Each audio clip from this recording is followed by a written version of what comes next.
انجمن محمد سعید صالح تاش۔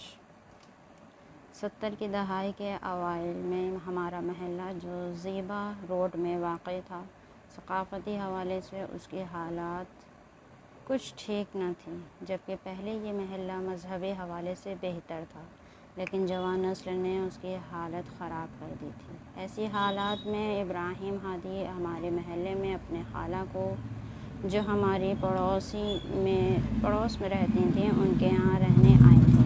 میں ابراہیم کو پہلے سے جانتا تھا، لیکن اب وہ پہلا والا ابراہیم نہیں تھا جو والی بال کا عاشق تھا، بلکہ اب وہ ایک ماہر پہلوان تھا۔ اس کے آتے ہی نوجوانوں کے درمیان اس کے چرچے ہونے لگے۔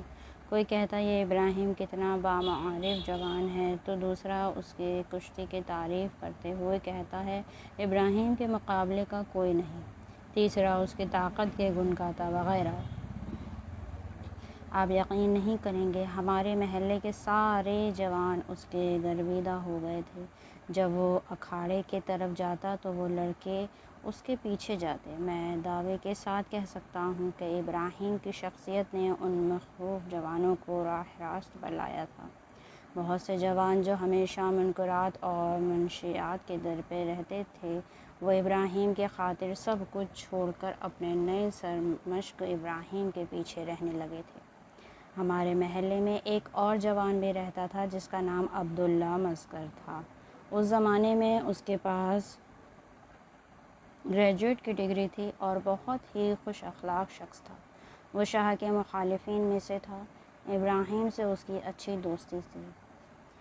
ایک دن ہم جب والی بال کھیلنے میں مشغول تھے کہ عبداللہ وہاں آ گیا اور سلام کے بعد کہنے لگا، دوستو، ہم چاہتے ہیں کہ ہماری ایک انجمن ہو جس میں نہ صرف مجلس و قرآن خوانی وغیرہ ہو، بلکہ ایک ایسی جگہ ہو جہاں ہم ایک دوسرے کے حالات سے آگاہ ہوں اور کم سے کم ہفتے میں ایک بار مل لیا کریں۔ ہم سب نے بھی قبول کر لیا۔ ہم ہفتے میں ایک بار جمع ہوتے اور عبداللہ مظہر کا بنایا ہوا برنامہ چلاتے۔ واقعہ بہت بابرکت انجمن تھی۔ سب سے پہلے خود عبداللہ مظہر نے قرآن کی کلاس شروع کی۔ میں اور دوسرے بہت سے دوستوں نے قرآن پڑھنا وہیں سے سیکھا۔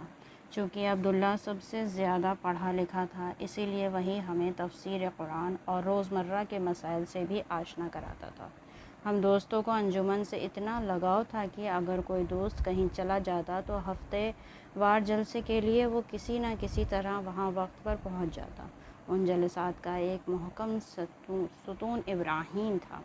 اس کا انجمن میں ہونا ہی بہت سے لوگوں کو انجمن کی طرف کھینچ لیتا۔ مجھے اچھی طرح یاد ہے کہ انقلاب اسلامی کے دوران یہی انجمن باعث سے بنی تھی کہ ہم سب انقلاب اور امام خمینی سے آشنا ہوں۔ جب انقلاب کامیاب ہوا اور دفاع مقدس کا آغاز ہوا تو میں نے مشاہدہ کیا کہ وہ افراد جو کبھی گمراہی کے راستے پر تھے اور جن کی ہدایت کی کسی کو امید بھی نہ تھی، آج وہی لوگ ابراہیم کے ساتھ میدان جنگ میں ہیں۔ ان میں سے 2 لوگ شہید ہو گئے۔ گرچہ میں ان میں روحی طور پر بدلاؤ دیکھ چکا تھا، پھر بھی من ہی من میں سوچتا تھا کہ اس دنیا میں ان کے کیا حالات ہوں گے۔ کیا وہ اہل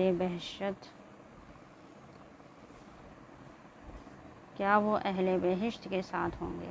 اس رات میں نے خواب میں ان دونوں کو دیکھا کہ بہت بڑے مرتبے پر فائز ہوئے ہیں اور اہل بہشت کے ساتھ ہیں۔ مجھے یقین ہو گیا کہ وہ لوگ اللہ کے مقرب بندوں میں سے ہیں۔ دن گزرتے گئے اور ابراہیم جب بھی چھٹی لے کر آتا دوستوں میں باہر آ جاتی۔ ایک رات میں نے خواب میں دیکھا کہ ابراہیم چھٹیوں میں گھر آیا ہے اور میرا دل بھی اس سے ملنے کے لیے بے قرار تھا، اسی لیے صبح ہوتے ہی ان کے گھر کی طرف روانہ ہوا۔ بے چینی سے ہو رہی تھی اور ذہن میں یہ بھی سوال آ رہا تھا کہ کیا ایک خواب کی بنا پر کسی کے گھر جانا صحیح ہے؟ کچھ دیر بعد جب ابراہیم دروازے پر آیا تو میں خوشی سے پھولے نہیں سمایا۔ ہم ایک دوسرے کے گلے ملے، احوال پرسی وغیرہ کی، اور ابراہیم نے پوچھا، تمہیں کیسے معلوم ہوا کہ میں آیا ہوں؟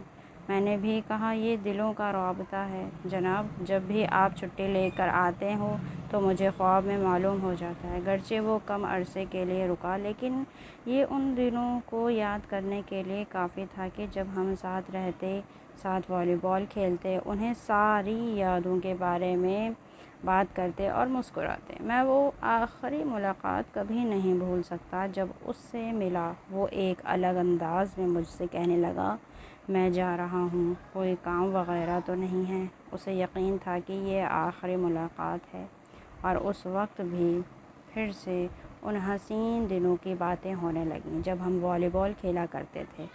ابراہیم کچھ دیر کے لیے خاموش ہوا اور پھر کہنے لگا، میں اس طرف نیٹ اور والی بال کا انتظام کرتا ہوں تاکہ تم لوگ بھی آ جاؤ۔ یہ کہہ کے وہ چلا گیا۔ اسے گئے ہوئے کئی سال ہو گئے ہیں۔ خداوند عالم نے یہ توفیق عنایت کی کہ مختلف موضوعات پر اشعار لکھ سکوں۔ یہاں پر وہ اشعار آپ کی خدمت میں پیش کر رہا ہوں جو ابراہیم کے متعلق لکھے تھے۔ ہمارے گھر کی کھڑکی کے باہر کا ایک الگ ماحول ہے، کیونکہ اس گلی میں ایک مرد خدا کا گزر ہوتا ہے۔ وہ عشق کا ہادی ہے۔ وہ بہت پاک و پاکیزہ، گویا کوئی مجسمے حدیث یا کلام الہی ہو۔ اللہ کی آیت دلوں کو منور کر دیتی ہے۔ یہ آیات بھی مصباح الدین کے مانند نورانی ہیں۔ میں شہر طلب میں سب سے بڑا عاشق ہے، جیسے بس صرف وصال کی تمنا لیے بیٹھا ہوں۔ سادات کا احترام۔ سید کمیل سادات شکرابی۔ ہم ایک ہی محلے میں رہتے تھے۔ ہمارے والد کا شمار وہاں کے پرانے مداحوں یعنی مرثیہ نوحہ پڑھنے والے میں ہوتا تھا۔ ابراہیم کے والد مشہدی حسین اور ہمارے والد میں بہت اچھی دوستی تھی۔ ابراہیم کے بھائی مرحوم اصغر آغا ہمارے بھائی کے دوستوں میں سے تھے، اور اسی وجہ سے میری ان کے گھرانے سے آشنائی ہوئی۔ ایک دن ابراہیم ہمارے گھر آئے تھے، وہاں ہم سب موجود تھے۔ ابراہیم آتے ہی جھک کر ہمارے والد کے ہاتھ کو چومنے لگے۔ مجھے بڑا تعجب ہوا کہ ایک ایسا شخص جو کشتی کا چیمپئن ہو اور محلے میں جس کا نام ہو وہ اتنا متواضع ہے۔ ابراہیم نے ہمارے والد سے کہا، آپ سادات ہیں اور حضرت زہرا کی اولاد میں سے ہیں، لہٰذا آپ کا احترام واجب ہے۔ آہستہ آہستہ رفت و آمد زیادہ ہونے لگی۔ ایک دن ہمارے والد نے ابراہیم سے کہا، میرے اس بیٹے کو بھی اپنے ساتھ روایتی کھیل کے لیے لے جاؤ۔ ابراہیم نے قبول کر لیا۔ ابراہیم کے کہنے پر میں نے اپنے والد کے ساتھ حاج حسن کے اکھاڑے گیا اور اس معنوی ماحول کا حصہ بن گیا۔ خدا شاہد ہے، ابراہیم میرے ساتھ ایسے تواضع کے ساتھ پیش آتا کہ میں شرمندہ ہو جاتا۔ جب بھی میں اکھاڑے جاتا تو بلند آواز میں کہتا، سادات کی سلامتی کے لیے ایک بلند صلوات، اور جب تک میں ورزش شروع نہ کرتا وہ بھی اپنی ورزش شروع نہیں کرتا تھا۔ اکھاڑے کا مرشد بھی بلند آواز میں کہتا، سادات کے جد امجد پر صلوات، اس کے بعد ورزش شروع کرتے۔ ابراہیم کے اسی رویے کی وجہ سے مجھے اپنے سید ہونے پر فخر محسوس ہوتا۔ اس کے اخلاق اور رویے سے نہ صرف میں بلکہ اکھاڑے میں آنے والے باقی دوست بھی متاثر تھے۔ سب انہیں بہت پسند کرتے تھے اور دوستوں کے درمیان بس ان کی ہی باتیں ہوتی تھیں۔ عباس آغا نام کے ایک شخص تھے جو وہاں کام کرتے تھے، جو مرحوم طیب کی نشانی تھی۔ وہ ابراہیم کا بہت احترام کرتے تھے۔ اس نے اپنی زندگی میں بہت سے پہلوان دیکھے تھے، لیکن کہتے تھے کہ ابراہیم کا کوئی جوڑ نہیں ہے۔ اس وقت ہم جہاں بھی جاتے ساتھ ساتھ جاتے تھے، اور کبھی جب پیسے دینے کی باری آتی تو خود ہی پیسے دیتے، اور جب میں منع کرتا تو کہتے، سید کے لیے کام کرنے کی توفیق ہر کسی کو نہیں ملتی۔ جناب، جب انقلاب کامیاب ہوا اور جنگ شروع ہوئی، پھر اس سے زیادہ ملاقات نہیں ہوئی۔ جب بھی جنگ سے چھٹیاں میں آتے تو دوسرے کاموں میں مشغول رہتے۔ ایک رات جب ابراہیم کو میں نے الفتح کمیٹی میں دیکھا تو ان سے کافی دیر تک بات ہوئی۔ ان کی باتوں سے محسوس ہوا کہ وہ انقلاب و نظام کے مستقبل کو لے کر بہت پریشان ہیں۔ ان کے نظریات سے معلوم ہو رہا تھا کہ سیاسی اور اجتماعی مسائل میں گہری نظر رکھتے ہیں۔ اس وقت میرا بھی انہیں مسائل سے تعلق تھا، لیکن سیاسی امور میں ابراہیم کے جتنی معلومات نہیں رکھتا تھا۔ وہ انقلاب کے سیاسی حالات اور مشکلات کو بخوبی تحلیل کرتا تھا۔ اسے ایک طرف سے یہ ڈر تھا کہ کہیں دشمن لوگوں کے انقلابی جذبے کو ختم نہ کر دے اور لوگ ولایت فقیہ کو تنہا چھوڑ دیں، اور دوسری طرف سے انقلابیوں کے سخت رویے سے بھی پریشان تھے۔ مجھے اچھی طرح یاد ہے وہ کہتا تھا، دشمن لوگوں کے ذہنوں کو ملک کے اہم مسائل سے ہٹانے اور انہیں لا تعلق کرنے کی کوشش کر رہا ہے تاکہ اس طرح انقلاب کو اندر سے کھوکھلا کیا جا سکے۔ جنگ شروع ہونے زیادہ عرصہ نہیں ہوا تھا۔ ماہ رمضان کی 23 شب تھی اور ہم دونوں شب بیداری کے لیے جا رہے تھے، اور راستے میں اپنے محلے کے لڑکوں سے ملاقات ہوئی جو فٹ بال کھیل رہے تھے۔ ابراہیم کو دیکھتے ہی سب نے ابراہیم کو سلام کیا۔ جب ہم وہاں آگے نکلے تو ابراہیم کہنے لگا، سید جان، دیکھ رہے ہو ہمارے جوان کن چیزوں میں مشغول ہیں۔ آخر ماہ رمضان کی 23 رات میں کون فٹ بال کھیلتا ہے؟ یہی جوان اسلام اور انقلاب کا سرمایہ ہیں۔ ان کا اس طرح شب قدر میں کھیلنا کودنا اچھی بات نہیں ہے۔ انہیں معلوم ہونا چاہیے کہ وہ کیا کر رہے ہیں۔ اس کے بعد ایک آہ بھرتے ہوئے کہا، انقلاب آئے ہوئے 4 سال گزر چکے ہیں، لیکن ہم ابھی تک اپنے جوانوں کو قانع نہیں کر پائے۔ مجھے ڈر ہے کہ کہیں ایسا وقت نہ آئے کہ اسلام و انقلاب کا صرف نام رہ جائے۔ وہ اور آخر میں کہنے لگے، خداوند ہم سب کی عاقبت بخیر کرے۔ ایک بار جب وہ زخمی ہو کر گھر آئے تھے اور کچھ مدت کے بعد جب ان کی حالت میں بہتری آئی تھی تو واپس محاذ پر جانے کے لیے تیار ہوئے۔ ان کا چہرہ پہلے سے بھی زیادہ نورانی لگ رہا تھا۔ میں نے کہا، آغا ابراہیم، خدا نخواستہ اگر آپ شہید ہو گئے تو ہم سب یتیم ہو جائیں گے۔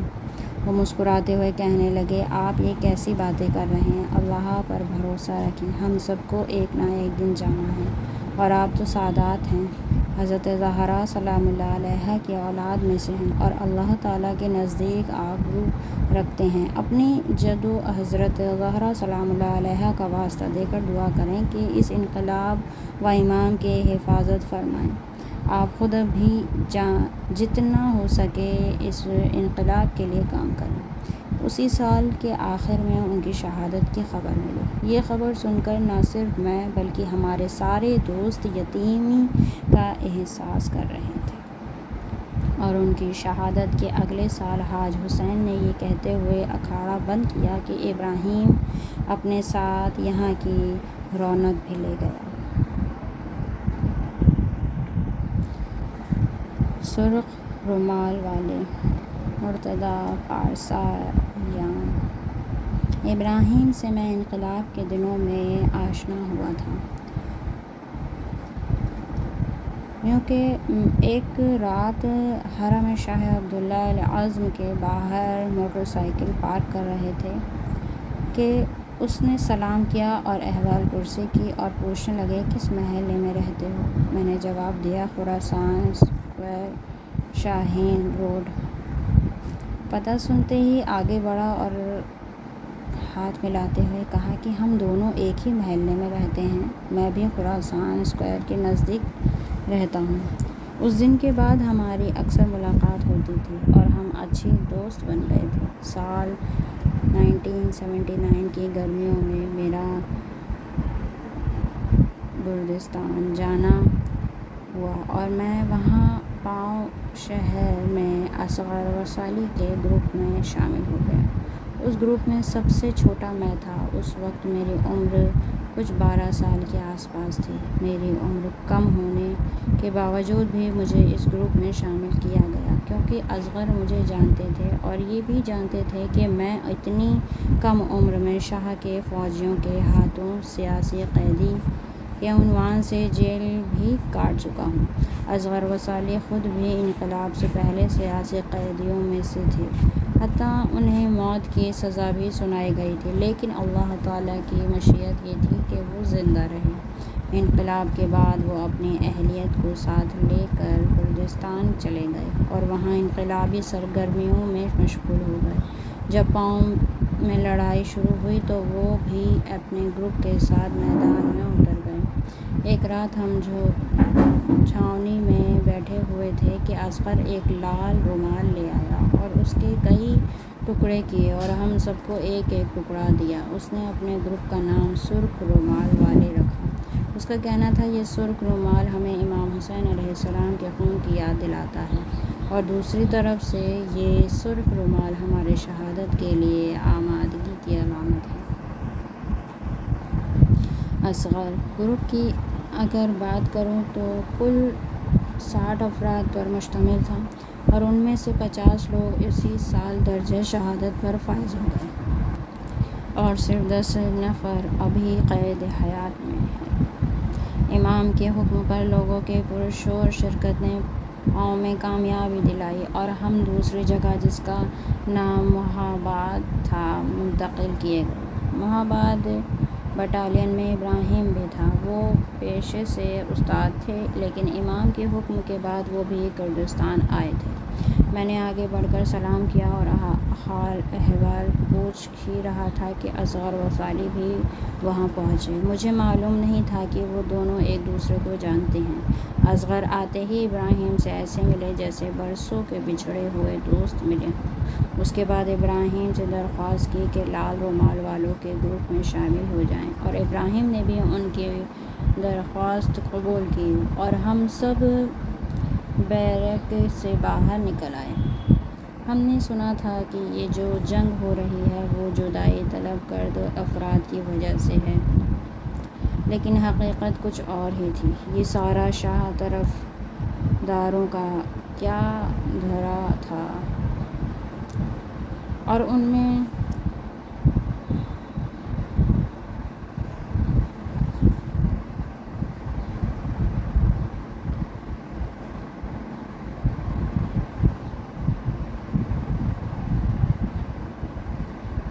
سے کچھ بھی کرد نہیں تھا۔ بس کرد افراد کے آڑ میں جمہوری اسلام کے خلاف ملحنہ اقدام اٹھا رہے تھے۔ وہ لڑائی بہت دشوار تھی۔ ان ایام کی یادیں میرے لیے بہت سخت ہیں۔ مثلاً وہ وقت جب ہم ایک گھر میں تھے اور دشمن نے چاروں طرف سے محاصرہ کیا ہوا تھا۔ ہر طرف سے گولیاں برس رہی تھیں، ڈر سے ہمارے بدن کانپ رہے تھے، لیکن جب اصغر، ابراہیم اور سرخ رومال والے گروپ کے باقی سرداروں کی شجاعت دیکھتے تو ہم بھی ہمت آ جاتی۔ جب تک کردستان کے علاقوں میں کچھ حد تک امن قائم نہیں ہوا، ابراہیم سرخ رومال والے گروپ میں رہے اور اس کے بعد چلے گئے۔ کچھ مدت کے بعد جنگ تحمیلی کا آغاز ہوا۔ اس وقت ابراہیم تہران میں تھے۔ جب ابراہیم نے جنگ کی خبر سنی تو فوراً کرمان شاہ پہنچ گئے اور وہاں سے سرپل ذہاب چلے گئے۔ میں سرخ رومال والے گروپ کے ساتھ مہاباد میں تھا، اور اس گروپ کے ساتھ ہی ابو ذر بیرک جو سرپل ذہاب میں تھے پہنچ گیا۔ 24 ستمبر 1980 کو ہم سرپل ذہاب پہنچ گئے۔ وہاں پہنچتے ہی معلوم ہوا کہ قصر شیرین شہر پر دشمنوں نے قبضہ کر لیا اور کچھ گھنٹوں میں اپنی پوری فوج کے ساتھ سرپل ذہاب پہنچنے والے ہیں۔ احساس ہوا کہ ان نظام اسلامی کے خلاف ایک گھمسان جنگ شروع ہو چکی تھی، اور کسی کو کوئی اندازہ نہیں تھا کہ آگے کیا ہونے والا ہے۔ اذان مرتضیٰ پارسایان۔ ہم جو ہی سرپلجہاں پہنچے ابراہیم سے ملاقات ہو گئی۔ اصغر و صالح ابراہیم کو دیکھتے ہی ان سے گلے ملے اور پوچھا کیسے ہو اور کب آئے؟ ابراہیم نے جواب دیا کچھ دوستوں کے ساتھ تہران سے آیا ہوں۔ اس کے بعد شہر کے بارے میں گفتگو کرنے لگے۔ اصغر کو اس شہر میں موجود سپاہیوں کا کمانڈر مقرر کیا گیا اور ویسے بھی سپاہی بہت ہی کم تھے۔ وہاں پر اصغر اپنے ساتھ سرخ رومال والے گروپ کے علاوہ 50 کرد افراد کو بھی لے آئے تھے۔ ابھی ہم پوری طرح جنگ کے لیے تیار بھی نہیں ہوئے تھے کہ خبر ملی کہ عراقی سپاہیوں کے کچھ ٹولے سرپلجہاں کی طرف بڑھ رہے ہیں اور کچھ گھنٹوں میں پہنچنے والے ہیں۔ سرپلجہاں پر قبضہ کا مطلب پوری ابوذر بریگیڈ اور کرمان شاہ پر قبضہ تھا، یعنی یہ علاقہ بہت ہی اہمیت کا حامل تھا اور اسے بچانا بہت ضروری تھا۔ خبر سنتے ہی اصغر نے فوراً سپاہیوں کو اہم جگہوں پر تعینات کر دیا۔ کردستان کی لڑائی میں وہ عراقیوں کو اچھی طرح پہچان چکا تھا، اس لیے انہوں نے ایک چال چلی اور عراقی ٹینکوں کو پوری طرح شہر کے نزدیک آنے دیا۔ اس کے بعد ہمیں حملے کا حکم دیا اور ہم سب نے مل کر ان پر حملہ کیا۔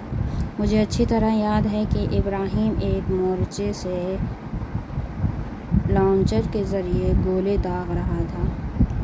جنگجوؤں کے شجاعانہ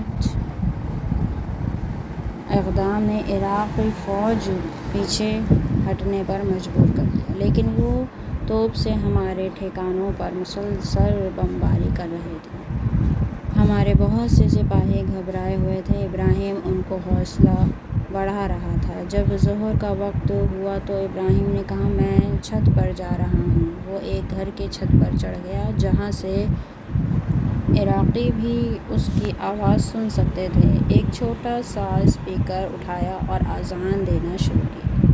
اس کی میٹھی آواز سے پورے علاقے میں گونج رہی تھی۔ ابراہیم کی اذان کا سب سے زیادہ اثر ہمارے ہی سپاہیوں پر ہو رہا تھا۔ اس ملوکوتی آواز کو سن کر انہیں قوت قلب حاصل ہوتی اور ان کے حوصلے بڑھ جاتے۔ البتہ ابراہیم جہاں بھی جاتا اذان کا وقت ہوتے ہی اذان دیتا تھا۔ اصغر جب بھی اس کی اذان سنتے کہتے آفرین آفرین۔ سپاہیوں کی دل گرمی کے لیے بہترین وسیلہ ہے۔ ابراہیم کی اذان سن کر دشمن کی بمباری تیز ہونے لگی۔ کچھ لوگ کہنے لگے ابراہیم یہ ان کاموں کا وقت نہیں ہے، لیکن ابراہیم نے اپنی اذان جاری رکھی۔ مجھے اس وقت وہ دن یاد آ رہا تھا جب ہم کردستان میں صد انقلابیوں میں گھرے ہوئے تھے۔ وہاں بھی ابراہیم نے ایسا ہی کیا تھا۔ ٹھیک اسی وقت جب ہر طرف سے ہم پر گولیاں برس رہی تھیں اور مجھے جیسا نوجوان بھی ڈر سے کانپ رہا تھا، ابراہیم چھت پر چڑھ گیا اور ہاتھ میں اسپیکر اٹھا کر اذان دینے لگا۔ آپ یقین نہیں کریں گے کہ وہ اذان کتنی پرسکون تھی۔ زد انقلاب بھی سہم گئے تھے۔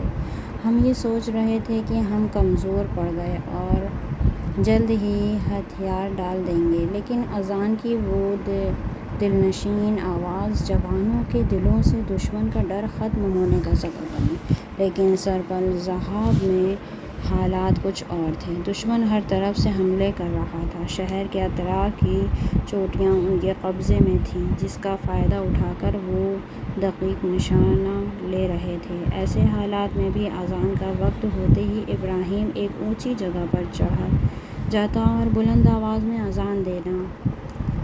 نہ جانے دشمن کو کس چیز کا ڈر تھا کہ جب بھی ابراہیم اذان شروع کرتا فائرنگ بڑھا دیتا۔ ایک دن میں، اصغر و صالح، ابراہیم اور ہمارے کچھ دوسرے فوجی دوست بیٹھے ہوئے باتیں کر رہے تھے کہ ان میں سے ایک شخص نے ابراہیم پر اعتراض کرتے ہوئے کہا کہ کیوں دشمن کے درگاہ میں بھی اذان دیتے ہو اور وہ بھی دشمن کی طرف رخ کر کے بلند آواز میں؟ یوں تو یہ سوال سارے سپاہیوں کے ذہن میں تھا، لیکن کوئی پوچھنے کی جرات نہیں کر پا رہا تھا۔ اس جوان نے سوال کیا تو سب ابراہیم کا جواب سننے کو بے تاب تھے۔ ابراہیم کچھ لمحوں کے لیے فکر میں گم ہو گئے اور اس کے بعد صرف چند جملے کہے پھر تمام افراد کو سوال کا جواب مل گیا۔ ابراہیم نے کہا، کیا امام حسین علیہ السلام کربلا میں دشمنوں میں گھرے ہوئے نہیں تھے؟ کیوں امام حسین نے دشمن کے سامنے اذان دی اور نماز پڑھی؟ اس کے بعد تھوڑی دیر رکے اور کہا، ہم اسی اذان اور نماز کے لیے دشمن سے لڑ رہے ہیں۔ وہ 4 لوگ مرتضیٰ پارسایان۔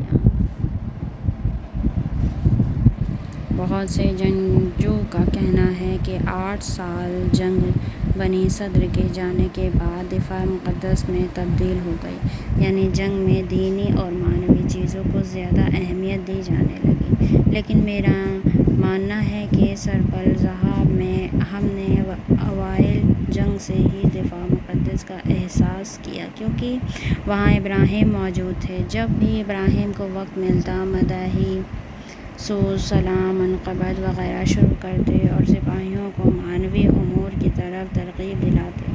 سرپل ذہاب میں پہلے دن سے ہی کمانڈرز کی ملاقاتیں ہوتی رہتیں اور یہ ملاقاتیں اس گھر میں ہوتی تھیں جہاں سرخ رومال والے گروپ بیٹھا ہوا تھا۔ یہ ملاقاتیں معمولاً اصغر وصالی، علی تیموری، ابراہیم ہادی اور پائلٹ شیروردی کے درمیان ہوتی تھیں۔ ملاقات کے اختتام پر ابراہیم مداحی شروع کرتا اور سارے سپاہی اس کی ملکوتی آواز سننے کے لیے جمع ہو جاتے۔ ایک دن اصغر نے مجھے ابوذر بیرق کے پائلٹ شیروردی کو ملاقات کے لیے بلانا بھیجا تھا۔ شیروردی صاحب نے کہا، ان سے کہیے گا کہ ہمارے عزیز ابراہیم بھی اس ملاقات میں شامل ہوں۔ میں نے ان سے کہا کہ وہ بھی ہوں گے۔ دن گزرتے گئے۔ ابراہیم کی معنویت سپاہیوں کو بہت متاثر کرتی۔ اس کی معنویت کی انتہا دشمن کے مقابلے میں نظر آتی۔ وہ دشمن قیدیوں سے اتنی مہربانی سے پیش آتے کہ ہم دنگ رہ جاتے۔ وہ ہم سب کے لیے سرمشق بن گئے تھے۔ مجھے یاد ہے کہ ایک دن ہم پورے موش چوٹیوں سے دشمن کے 4 لوگوں کو اسیر کر کے لائے تھے۔ انہیں اپنے ساتھ اپنے ٹھکانے پر لے آئے تھے تاکہ کچھ دن بعد انہیں ابوذر بیرق منتقل کر سکیں۔ دوستوں نے مشورہ دیا کہ اسیروں کو بغل والے کمرے میں، جس میں لوہے کا دروازہ ہے، رکھا جائے تاکہ دروازہ اچھی طرح سے بند کیا جائے۔ لیکن ابراہیم نہیں مانے اور کہا کہ یہ ہمارے مہمان ہیں۔ میں نے کہا، آقا ابراہیم، یہ کیا کہہ رہے ہیں آپ؟ یہ لوگ ہمارے قیدی ہیں، ممکن ہے بھاگ جائیں۔ ابراہیم نے کہا، نہیں، ایسا نہیں ہوگا۔ اگر ہم ان کے ساتھ اچھا برتاؤ کریں تو مطمئن رہیں کہ یہ لوگ کچھ بھی نہیں کریں گے۔ یہ کہہ کر انہوں نے ان اسیروں کے ہاتھ کھول دیے، کمرے میں لے آئے اور دوپہر کے کھانے کے لیے دسترخوان بچھایا۔ میں روٹی اور سالن کے ڈبے لے آیا۔ سالن کے ڈبے کم تھے تو ابراہیم نے اپنے سپاہیوں کو 2 افراد کے درمیان ایک ڈبہ دیا، لیکن عراقی قیدیوں میں سے ہر ایک کو ایک ڈبہ دیا۔ عراقی قیدی چپ چاپ یہ ساری چیزیں دیکھ رہے تھے۔ وہ سوچ رہے تھے کہ ہم انہیں قید کریں گے، لیکن اس کے برعکس وہ لوگ اب آرام سے ہمارا ساتھ رہ رہے تھے۔ جو کھانا ہم کھاتے تھے اس سے بھی بہتر ان کو دیا جاتا تھا۔ 2 دن بعد ابراہیم نے مجھ سے کہا، حمام میں پانی وغیرہ تیار کرو۔ میں نے بھی پانی گرم کیا اور حمام میں ساری ضروری اشیاء رکھ دیں۔ ابراہیم نے 4 جوڑی لباس ان چاروں کو دیے اور انہیں باری باری نہانے کے لیے حمام بھیجا۔ اسی دن عصر کے وقت ابراہیم ابوذر بیرق چلے گئے۔ ان کے جاتے ہی ایک گاڑی ان قیدیوں کو لینے آئی۔ عراقی قیدی جانے کے لیے تیار ہی نہیں تھے، بس روئے جا رہے تھے اور ابراہیم کا نام لے رہے تھے۔ میں نے ابراہیم کو وائرلیس کے ذریعے پیغام بھیجا، ابراہیم فٹافٹ آئے۔ عراقی قیدی ہم سے درخواست کر رہے تھے کہ انہیں ابراہیم کے پاس رہنے دیا جائے، لیکن قانون ہمیں اس چیز کی اجازت نہیں دیتا تھا۔ وہ لوگ ابراہیم کے ہاتھوں کو چومتے اور ان سے خدا حافظی کرتے۔ گاڑی میں سوار ہو کر جاتے ہوئے بھی ان کی نظریں بس ابراہیم پر تھیں، گویا کہ وہ ابراہیم کو نہیں چھوڑنا چاہتے تھے۔ ابراہیم یہ سارے کام مخلصانہ انجام دیتا تھا۔ ہے، نہ کہ خود نمائی۔ اس کے لیے اس کا کام میں ہرگز دکھاوا نہیں ہوتا، اس کا ظاہر اور باطن ایک تھے۔ مجھے پورا یقین ہے کہ ابراہیم کا 3 دن تک ان کی خدمت کرنا ان پر اثر کر گیا ہوگا اور ان کی سوچ جمہوری اسلامی کے متعلق بدل گئی ہوگی۔ مجھے نہیں معلوم ابھی وہ کہاں ہوں گے، لیکن اتنا ضرور کہہ سکتا ہوں کہ ہمیں اپنا دشمن نہیں سمجھتے ہوں گے۔ میرا بہت سے شہداء کے ساتھ اٹھنا بیٹھنا رہا ہے، لیکن ابراہیم جیسے بہت کم لوگ دیکھے۔ کچھ لوگ تھے جن میں ابراہیم جیسی کچھ خصوصیات موجود تھیں، لیکن ابراہیم کی طرح حرفاً مولا کوئی بھی نہیں تھا۔ اپنے سپاہیوں سے لے کر دشمن کے قیدیوں تک ابراہیم سب کو محبت بانٹتا، اور یہ عشق و محبت صرف ظاہری نہیں تھا بلکہ وہ ساری خدمت دل سے کرتا تھا۔ کسی کا رنج و سختی میں ہونا اسے دیکھا نہ جاتا۔ ابراہیم کمانڈر کی مسئولیت کے قبول کرنے سے انکار کرتے تھے۔ شاید اس کی ایک دلیل یہ ہو کہ ممکن ہے اس کے کسی غلط فیصلے کی وجہ سے کسی کو رنج اٹھانا پڑ جائے، اسی لیے وہ ہمیشہ کہتے تھے یہ مسئولیت کوئی اور سنبھالے، ہم پوری توانائی کے ساتھ ان کا ساتھ دیں گے۔ دوسری بات یہ کہ وہ اتنا نرم دل تھے کہ کسی جانور کو بھی اذیت میں نہیں دیکھ سکتے تھے۔ ایک دن ہمیں گیلان غرب سے کرمانشاہ اور وہاں سے تہران جانا تھا، اسی لیے ہم بس سے کرمانشاہ کی طرف روانہ ہوئے۔ ہم ابھی شہر سے باہر نکلے ہی تھے کہ ڈرائیور نے اچانک سے گاڑی روک دی اور کسی چیز سے بس سے ٹکرانے کی آواز آئی۔ اس کے بعد بس پھر آگے چلنے لگی۔ ابراہیم نے کھڑکی سے باہر دیکھا تو معلوم ہوا کہ ایک کتا بس سے